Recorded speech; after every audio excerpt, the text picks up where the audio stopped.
So last week, we talked about the parable of the talents. And in that, we had the master who came in and he gave 5 talents to one servant, 2 to the other, and 1 to the other. And when he came back and he said, "What have you done with what I've given you?" The one who had 5 had 10.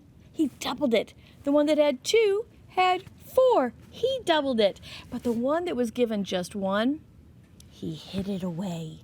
He didn't do anything with it. And the master was so angry and he said, "Please just take that and give it to the one who's doubled it to 10. The one who's really used that." And we talked about how that was like our spiritual gifts that God has given to us. God wants us not to hide them away. There's an old song that says, "Hide it under a bushel." No, right? We don't want to hide away the things God has given us to use. We want to double those and make those bigger and more. And guess what? When we do that, God gives us more. So there was 5 things we talked about. One is that everybody's gifts and talents are not the same, are they? Your gift and talent is probably different than your brothers and sisters. But we're supposed to do the most with what we have, all right? So what is God? We're going to take a look. What has God given you? And how can you use that? The second thing is that when we use those, we want to actually use those. We don't want to hide them. We want to put some feet to the faith, right? We want to get out there and use those talents. The third thing is when we do use those talents, how do we do it? We want to use it for God. We don't want to take what God has given us and do something selfish with it, right? We want to use that talent to do something for God. That will always be the best. The fourth thing is, and this one is really important for you guys to hear, is that we can trust God. We can trust God that the talents and gifts that He's given us, we have everything we need to do what He's asking us to do. So if you feel like God has given you something and you're supposed to step out in a way and use that gift, don't worry. Don't worry. Trust that God has given you all you need. All right? And then that 5th one, we want to use it. We don't want it to be taken away. And the most fun part is when we use our gifts, God gives us more. He gives us more responsibility. He gives us more opportunity to use those. So I hope you guys will take what we're going to learn today and use it to its fullest. All right. So if you look on your pages that you've got off the line, and if you haven't got them yet, no big deal. Go look them up later. But there's going to be each one of these words that I'm going to share. These are all gifts that God gives His people. And underneath there, I want you to think about who in the Bible had this gift, and then who in my life has this gift. All right? So try to make it personal. And then by the time we go through them all, I want you to think about, wait, what is my gift? Some of you may know already, but some of you may go, you know what? That one really rings true for me. I think God has gifted me in that way. All right? So pick out what that is and then draw a picture of yourself using that gift. All right, so that's your assignment. Let's go through these so you guys know them and then see what you think. All right, so the first one I want to talk about is mercy. All right, and when I thought about who in the Bible showed mercy, we just talked about him a couple weeks ago. Do you remember the Good Samaritan? Right? He wasn't a friend to this guy. He became a good neighbor, a good Samaritan. He showed mercy on the man. It didn't matter who he was. He wanted to help him. He wanted to love him well. All right. And so the Good Samaritan's my Bible character, but the person that I thought about in my real life is my friend Lydia. She's young. She's a new nurse. And guess where she's working? At Vanderbilt on the COVID floor. It's one of her first nursing assignments, and she is there every day, serving and loving, and I can so see how God has gifted her for that. I'm so proud of her, and I love her. Thank you so much, Lydia, for having mercy. All right.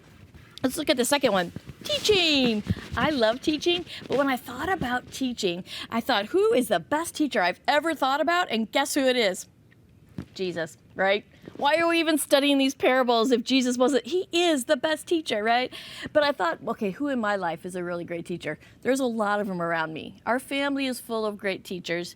And you know what? Our church, one of the main reasons we have TVC is because Pastor Jim was given such an excellent gift of teaching, and it's what he loves to do, all right? And then I thought even more close to my personal life was Miss Bella, right? You guys see her, and she teaches you every Sunday. But the cool thing about teaching is if you have a gift of teaching, it doesn't have to be just for one part of your life. She teaches the Bible. She teaches dance, which she's very good at. And then in her real job, she teaches people to swallow. They can't swallow because of some injury or some illness. She teaches people to be able to speak. It's really broad from here to here what you could use the gift of teaching for. So if you have that, let's make sure you use it. All right, teaching. Let's see what the next one is. Ooh, service. Service. We've talked a lot about this in TVC Kids, and I know you guys know how to serve. Always a good remember to serve more, though, isn't it? But for someone who's really gifted with service, I started thinking about Miriam. Do you guys remember Miriam, Moses' big sister? Right? She took baby Moses in that basket and put him in the river, and she watched him. She didn't just put him in and then go back to her day. She watched him. She pushed those reeds aside and peeked in to see, make sure he's okay. Make sure he's okay. She served him so well. And then when the princess found him, she even used that smart brain of hers and said, Princess, you'll need a nursemaid to take care of this baby, and went and got her own mother. Oh my goodness, she was serving and loving her brother. So I started thinking about service in my life, and you know, our church really does have great ways to serve. Second Saturday of City Service, have you guys ever done that? I know some of you have. If not, let's get involved more. All right. But when I started thinking about a friend or somebody in my life, I thought about my friend Lisa, because I like to have big parties in my backyard. And as the kids were growing up, we would have all their friends and their families over in the backyard. And I'd be out there taking care of people and doing things. And I would come into my kitchen after serving all this food, and my friend Lisa would have cleaned the whole kitchen for me. She has a gift for service. She wanted to make sure that I was taken care of and all the people that I was out working with were being taken care of. She just looks for ways to serve, and I love that about her. She's such a gift to me. Service. All right, let's look at the next one. Ooh, I like this one a lot. Here we go. Hang on. I usually have helpers to do this when I'm at church, don't I? All right, this one is encouragement. What a cool gift, huh? And so I was thinking about who in the Bible had a gift of encouragement, and I thought about Paul.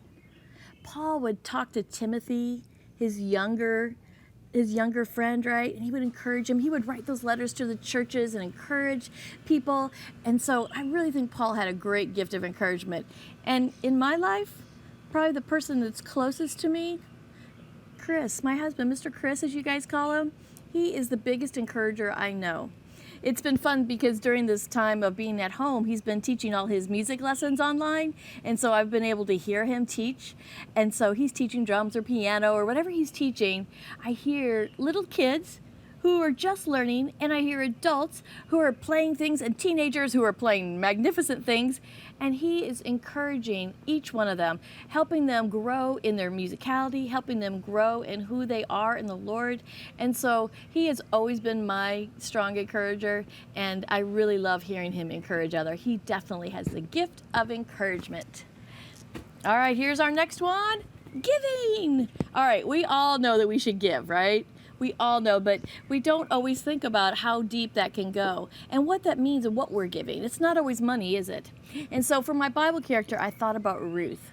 Girls, I know you love studying the story of Ruth, right?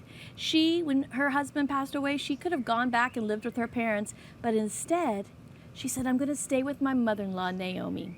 And I'm going to stay with her, and I'm going to help her. And she went, and she served, and she, picked up all the threshings that were left over, and she took it back to make enough money to help support Naomi.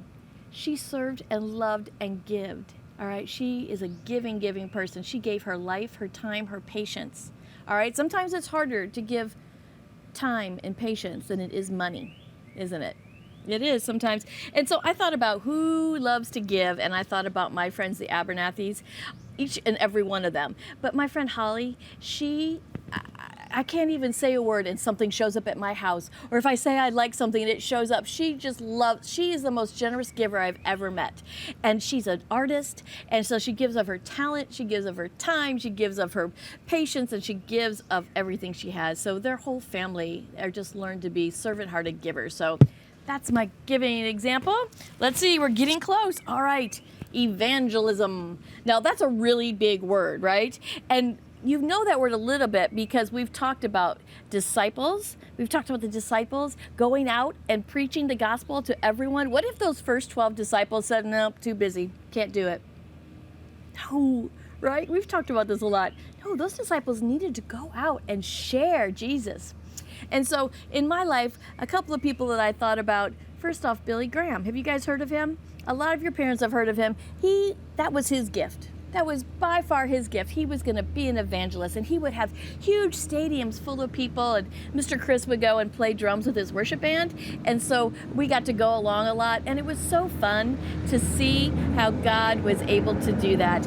And then the other person I thought about with evangelism, because I want you to know it doesn't have to be a grown-up, but my friend Lila Kelly, when she was a little girl, she took her Easter project that was all the Easter story, and she took it to kindergarten, and she shared the gospel. She shared the gospel in her kindergarten story.